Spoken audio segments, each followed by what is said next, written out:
Olá, pessoal! No vídeo de hoje a gente está aqui com uma profissional super querida, Maíra Lazar, advogada de imigração, hoje residente do Texas, que está aqui disponibilizando o seu tempo e atenção e carinho aqui com a gente. Muito obrigada, Maíra, pela essa disponibilidade de estar aqui com a gente gravando esse vídeo hoje, viu?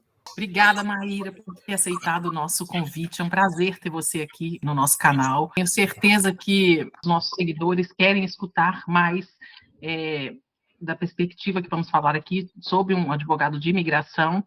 E a gente quer saber, além de tudo, além de ser uma advogada, você é uma imigrante também. Então, queríamos saber da sua história de imigrante. Como é que você chegou, né, nos Estados Unidos? Quanto tempo você está aqui? E como é que foi essa carreira de se tornar... Você já era ou não advogada no Brasil? Como é que foi essa carreira de se tornar uma advogada de imigração licenciada nos Estados Unidos? Obrigada, Thalia. Obrigada, Flávia, por esse convite, por esse contato, né? A gente... Só rapidamente falando como eu conheci a Thalia e a Flávia, estamos nesse mundo de EB2NW, tem muitas comunidades online e tem muita informação e muita desinformação, né? E chegamos aqui uma outra por esse objetivo comum de querer colocar informação de qualidade lá, independente de venda de serviço, é efetivamente melhorar o nível das discussões e capacitar cada pessoa para tomar uma decisão informada e ter uma base bacana, até se for self-petition, fazer seu próprio processo. Então, obrigada pelo convite de estar aqui, foi uma oportunidade excelente. E vamos lá, a pergunta é a minha história. Bem, eu sou brasileira do Rio, nascida e crescida lá, vim para os Estados Unidos em 2016 com um visto de trabalho. Eu trabalho na área de imigração desde o início da minha carreira, já tem uns 15 anos, eu acho. Não vou falar exatos números, porque o pessoal vai descobrir minha idade. Mas originalmente eu sou uma economista formada pela FRJ, trabalho em empresas de imigração, como eu falei, nesse mercado há muitos anos, e eu trabalhava eu era gestora de uma empresa de imigração no Brasil, né? A empresa que originalmente se chamava Mão de Visas e atualmente foi comprada e tem outro nome. E as pessoas não sabem muito sobre imigração para o Brasil, acham, mas quem quer imigrar para o Brasil, né? Na verdade, tem bastante. Assim, tem seus desafios também, foi um aprendizado muito grande. A gente fazia imigração para o Brasil, era o foco, mas também fazia vistos consulares e ajudava as pessoas com imigração para o exterior. Minha trajetória como economista, né? Eu comecei na área financeira, depois fui para a área operacional, depois para a área de vendas, qualidade, gestão do negócio. A minha parte favorita era, na verdade, venda pelo fato de eu poder participar do processo com o cliente, né? Embora eu tivesse o background muito forte em finanças, em outras coisas, além da faculdade de economia, né? Eu tenho MBA pela PUC, MBA executivo, eu tenho mestrado em gestão internacional de empresas por uma universidade francesa, tenho qualificações pela Fundação Dom Cabral, enfim, eu gosto de estudar, acho que esse é o resumo da ópera. E o que eu percebi, assim, apesar de ter investido muito nessa parte da minha carreira de business, o que tocava o meu coração, o que me dava alegria, assim, de sair da cama de manhã e trabalhar, era estar junto com o cliente, chegando à solução. E, assim, essa forma de trabalho dessa empresa que eu administrei e, num certo momento, até fui convidada a ser sócia, fui sócia da empresa, era a agregação de valor, era uma abordagem multidisciplinar, com entendimento de tributário, de contrato, além do entendimento de imigração, para entender o impacto mais amplo das decisões de imigração, né? Porque tem impactos, principalmente se você está falando de visto de trabalho, tem impactos em relação a impostos trabalhistas, não só impostos, mas diversas outras questões. E sentar naquela mesa de discussão e construir a solução com o cliente, aquilo era o que eu amava. Então, eu tive que aprender bastante de imigração para poder fazer esse papel comercial, né? E, com o meu background de negócios, construir construir a solução. Não era uma solução, tá aqui meu catálogo, você vende. Era uma coisa assim, completamente personalizada e ampla, abrangente. Não só considerando o hoje, aquele visto hoje, mas considerando a sua capacidade de continuar aquele status pelo tempo que você precisar. Né, você, a empresa, o estrangeiro. Essa é uma metodologia que eu trago para o meu trabalho hoje, né, como a advogada de imigração nos Estados Unidos. Acho que vale a pena dizer, sou formada aqui, fiz o UD Doctor na Golden Gate University School of Law, tenho bar no Texas e tenho bar no Colorado, atuo em todos os Estados Unidos, porque imigração é matéria nacional. E a minha prática, né, além dessas credenciais, o que importa, eu acho que é essa prática holística, humanizada, essa construção com o cliente. Porque quando alguém vem para mim, não é o hoje só que importa, não é aprovar um I-140. Eu não estou vendendo I-140. Eu estou proporcionando uma forma de realizar legalmente, com tranquilidade, com paz de espírito, legalizar o seu sonho aqui nos Estados Unidos, seja ele de morar, de estudar, de trabalhar. Então, assim, essa é a minha preocupação, que é uma preocupação que vai muito além daquele lucro imediato, né? O visto EB-2NW, ele é um visto que acabou ficando, assim, comercializado a um valor alto, é um visto que ele não demora muito tempo para o advogado, assim, protocolar em relação a outros vistos de EB, né? Em relação a outros green cards que tem um tempo um pouco maior. Então, você, assim, pode cobrar muito e trabalha muito também, não vou dizer que trabalha pouco, mas em termos, assim, do tempo de processamento, ou as formas de cobrança, e na maior parte dos casos é quando você protocola, né? Quando você protocola, dependendo da sua capacidade, você pode fazer, assim, alguns meses. Então, assim, existe um incentivo financeiro muito grande para querer indicar o ECB, mas para mim nunca foi e nunca vai ser o motivo, porque a minha preocupação é realizar, não é só hoje, é a sustentação daquele status, entendeu? De nada adianta eu provar um 140, se chega na hora de pegar o green card, de fazer uma entrevista de visto, você não consegue pegar porque você tem uma inelegibilidade ou porque faltou uma licença, faltou um cuidado. Então, é essa a minha visão. Né? Eu prefiro muito mais deixar de vender, não só prefiro, eu acho que essa coisa é ética de se fazer, né? Ter uma solução que a pessoa vai ver a qualidade dela daqui a 5, 10 anos, quando for pegar um processo de cidadania, do que fazer aquele lucro imediato e doer quem doer, entendeu? Maíra, assim, já falando, né, para quem está nos assistindo, vocês podem ver que, além de estudiosa, uma ótima profissional, ela é um doce de pessoa, né? A gente vê pelo timbre da voz aí, é muito gostoso de te ouvir, a gente aprende sempre mais. Falando um pouco de EB2NW, como que você, né, saiu da questão de imigração para o Brasil, aí você foi para os Estados Unidos, como que você caiu nesse mundo de EB2NW? Conta um pouquinho para gente. Boa pergunta. Eu, na verdade, eu vim para os Estados Unidos quando eu vim para os Estados Unidos com visto de trabalho, ainda na qualidade de gestora, né? A minha empresa no Brasil, que era sócia, foi comprada por uma big multinacional nessa área de visto e imigração. E eles me propuseram de ser gerente de programa, lançar um programa deles internacional, de um programa global, né? Então, por 2 anos aqui, eu criei esse programa, gerenciei e lancei esse programa aqui nos Estados Unidos e no mundo todo. É uma empresa gigante, eles estão presentes em 120 países. Então, a gente tinha esse atendimento 24 horas de cobertura ao redor do mundo, etc, etc, etc.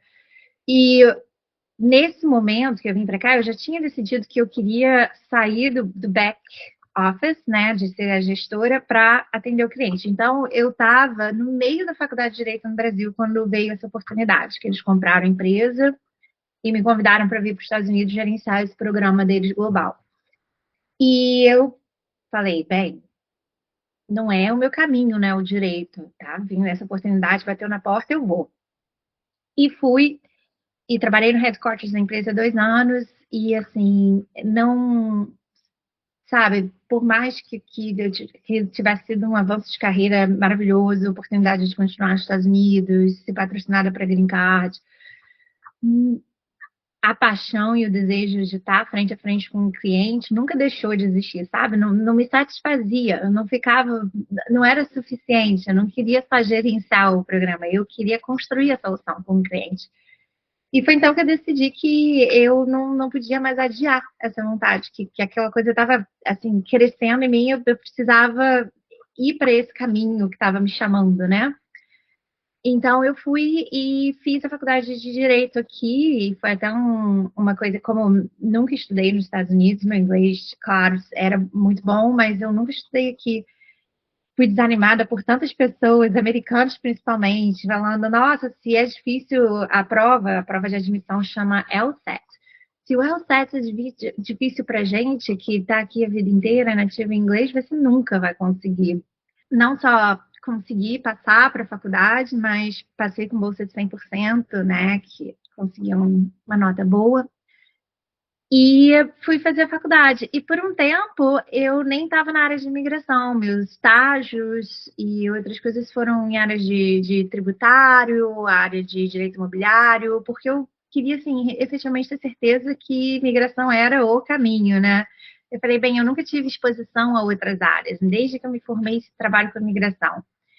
E, efetivamente, depois de 3 anos trabalhando, assim, vendo outros aspectos, eu tive certeza que realmente era imigração. Então, fiz a prova da BAR e me capacitei, trabalhei, assim, brevemente em empresas do setor de imigração aqui, em escritório de imigração. Trabalhava principalmente com a parte de família e vistos humanitários. Não tinha essa pretensão de trabalhar com a B2NW naquele momento. Inclusive, assim, como o meu objetivo em sair dessa law firm e abrir meu próprio escritório, era ter autonomia e ficar pequena, para quê? Para poder atender o cliente da forma que eu quero atender o cliente. Não ter uma empresa me dizendo assim, você tem que atender assim, você tem que atender assado, esse é o tanto de tempo que você pode dedicar a cada cliente. Não, eu quero fazer da forma que eu acredito ser a forma melhor para o cliente e a maior agregação de valor. Né? Eu sei que não dá para escalar, eu não vou ficar milionária fazendo isso, mas também não quero ficar milionária, eu quero atender bem. E ser remunerada justamente, mas atender bem acima de tudo. Né? E estar frente a frente com o cliente.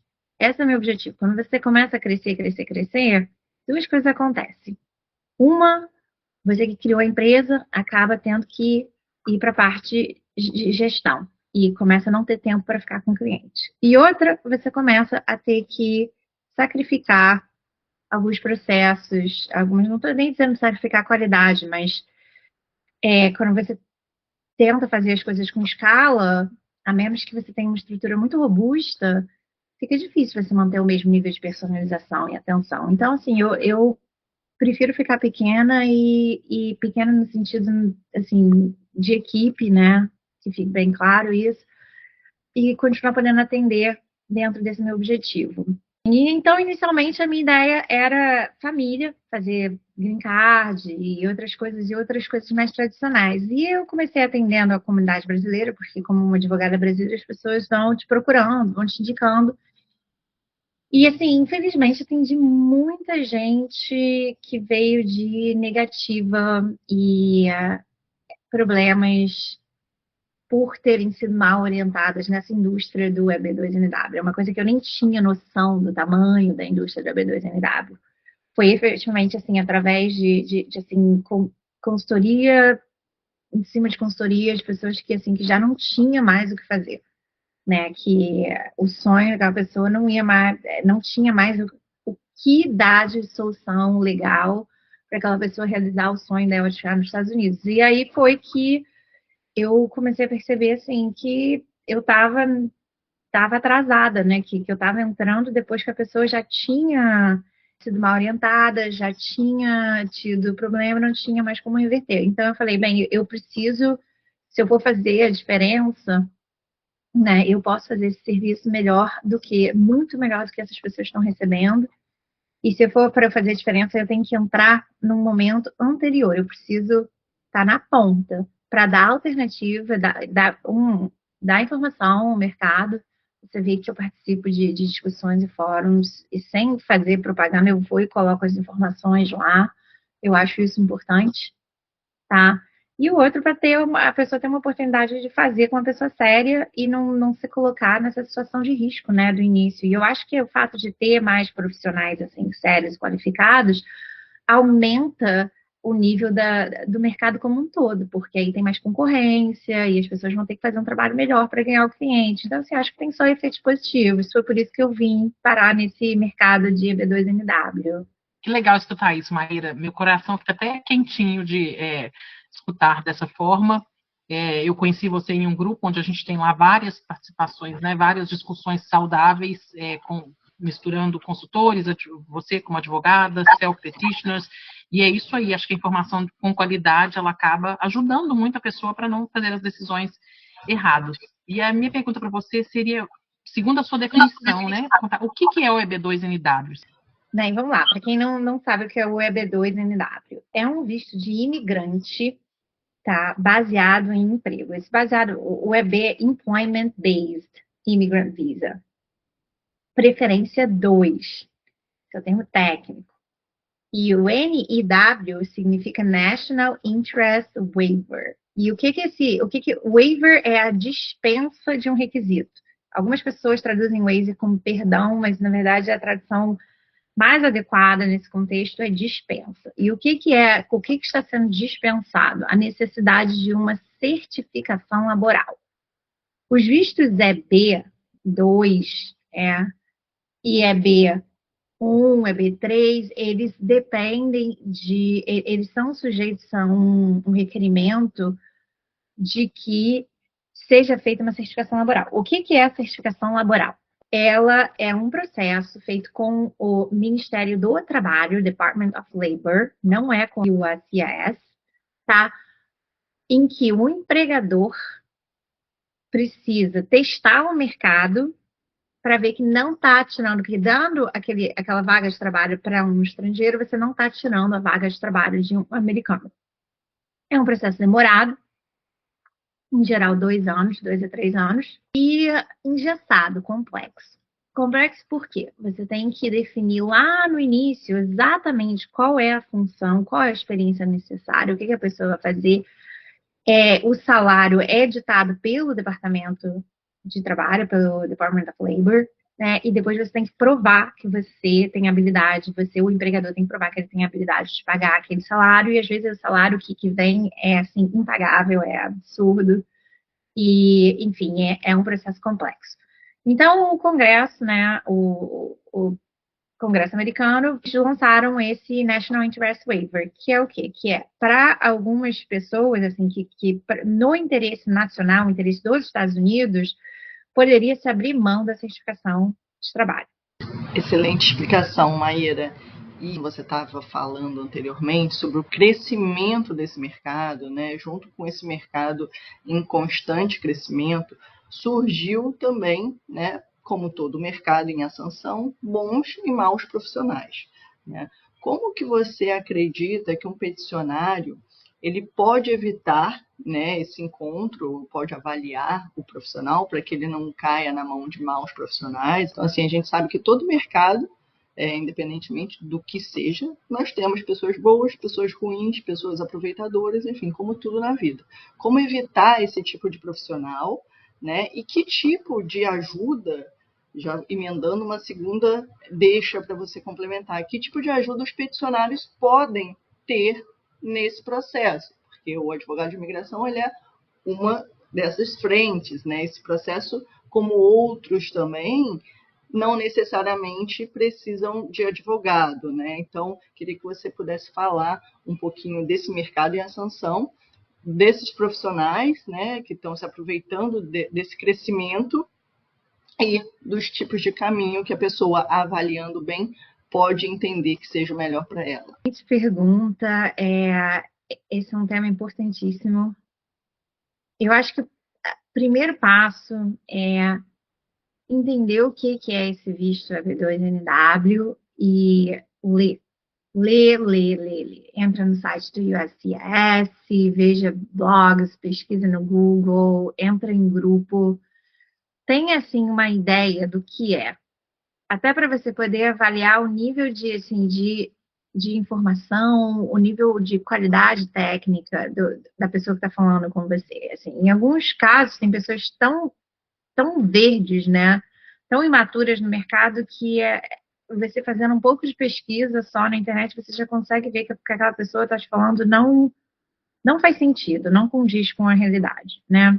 Então, a primeira coisa é, infelizmente, assim, você não precisa se tornar um expert, um PhD no assunto, mas tenha um entendimento de base. Não coloca na mão do provedor de serviço essa tarefa de te educar no EB2 e NW, porque aí você vai estar se abrindo para a oportunidade que um bom vendedor precisa para captar aquele cliente, né? Porque ele o que acontece? É uma possibilidade de um green card sem a necessidade de um empregador, né? É um sonho de muitos brasileiros, né? É um sonho de muitas pessoas no mundo todo, e é uma coisa que agora mexe com sonho, mexe com emoção. É fácil numa conversa, numa pessoa boa de venda e sem escrúpulo, utilizar daquele sonho, daquela emoção para vender, entendeu? Para envolver o cliente. E algumas pessoas não são nem mal intencionadas sem escrúpulos, elas simplesmente não sabem. Então, o que você tem que fazer? Primeiro de tudo, entender que cada caso é um caso. Além dos Estados Unidos, a forma dela evoluir, ela é orgânica, aqui chama de case law. Isso significa que cada decisão que sai muda o entendimento. Você não precisa passar pelo Congresso, não precisa a lei mudar para você mudar a forma de aplicação, o critério de aplicação da B2NW. Então, o que deu certo 5 anos atrás não necessariamente vai dar certo. Aliás, o que deu certo no mês passado pode não dar certo esse mês. Você tem que estar trabalhando com um profissional que efetivamente entenda esse aspecto da lei americana e não precisa nem ser advogado. Um bom profissional, um bom consultor vai saber que sucesso passado não é a garantia de sucesso futuro. Então, uma das coisas é isso. Estuda, procura fontes confiáveis. A outra coisa é valida a autenticidade da pessoa que está falando com você. Essa pessoa é o que ela diz que é. Tem muita gente se passando de advogado. Tem muito advogado brasileiro que não deixa claro que não é advogado americano. Não é tudo igual. Inclusive, são dois sistemas jurídicos, não só são dois sistemas jurídicos diferentes, a metodologia do direito é diferente. No Brasil, a gente segue lei civil. Nos Estados Unidos, a gente tem essa lei de casos, né, case law. É uma forma de operar completamente diferente. Então, verifica se a pessoa está deixando dúbio, está induzindo ao erro, está querendo dizer que tem uma credencial que não tem, pé atrás, tá? Porque quem é bom não precisa dizer que é advogado. Tem excelentes consultores no mercado e o EB2 ele é um visto que você tem dois aspectos para ele. Você tem um aspecto de negócios, de carreira, e você tem um aspecto legal. Tá? No aspecto de negócios é um endeavor, é sua proposta de trabalho. E como adequar, como mostrar que essa proposta de trabalho atende ao interesse nacional. E aí você tem alguns consultores de negócio com background nessa indústria, tem alguns mentores que entendem de carreira, entendem de mercado, como entrar nesse mercado americano, como mostrar, porque nem todo mundo vai demonstrar através de um plano de negócios, né? E aí essas pessoas que orientam nessa área profissional vão poder ajudar bastante nessa parte do Endeavor. E é uma ajuda importante, é uma ajuda que nem todo advogado está bem posicionado para oferecer. Né? O meu caso eu acho que é até bastante único, porque eu antes de ser advogada era gestora de empresas. Então eu efetivamente tenho uma qualificação técnica e de experiência profissional para auxiliar, e ainda assim prefiro trabalhar em parceria com outros consultores para fazer o business plan. Tá? Porque eu acho que cada pessoa tem um forte e eu acho que a pessoa está mais bem qualificada que alguém que esteja fazendo isso exclusivamente o dia inteiro. Não, assim, uma questão de foco profissional, né? Enfim, então, você tem aí, nesse mundo, você tem as 3 opções. Você tem as mentorias, você tem os consultores e você tem os advogados. Então, entender o que cada um desses oferece, perguntar à pessoa que está te oferecendo o serviço, né, mas qual é o seu background? Quem é você? O que você faz? Ah, eu sou expert em business. Então, eu não sou expert em nada, eu fiz o meu EB2 NW, depois eu ajudei várias pessoas e estudei, entendo como é isso no mercado. E isso pode ser o que você quer. Mas o importante é você entender quem é aquela pessoa e fazer uma escolha sabendo quem ela é. O que é errado? As pessoas que se fazem passar por aquilo que não são, né? As pessoas que vão e falam, tenho 800 business plan aprovado. Gente, essa é uma frase que nem faz sentido. Não é o business plan que é aprovado, é o EB2NW. O business plan é uma parte dele. Entendeu?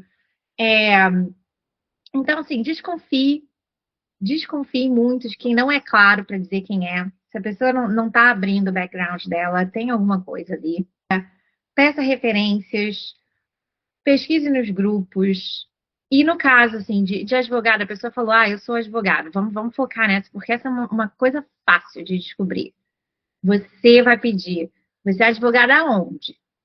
A pessoa vai dizer, eu sou advogada nos Estados Unidos. Tá, qual o estado? Da onde é o seu bar? Aí a pessoa vai te falar e fala, eu quero seu bar number, quero saber aonde você está registrado. Bar é o registro, né, o equivalente da OAB no Brasil, mas aqui nos Estados Unidos é por estado. Então você vai perguntar em qual estado a pessoa é registrada e o número. Você vai entrar lá no Google, vai botar estado, Califórnia, bar, exemplo, Califórnia, né? Califórnia, bar, nome da pessoa, número do bar.